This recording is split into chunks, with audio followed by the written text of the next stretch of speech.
Hey guys, Andrew Cooksey here.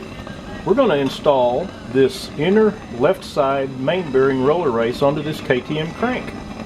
And I have this aluminum holder that I made. I heat up the holder.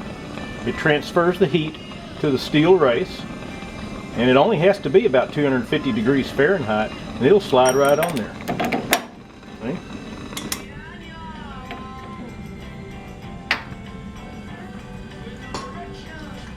It cools off real quick.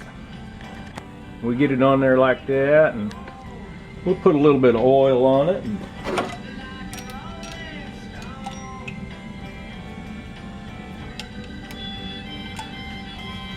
It is ready to install. Thanks, guys.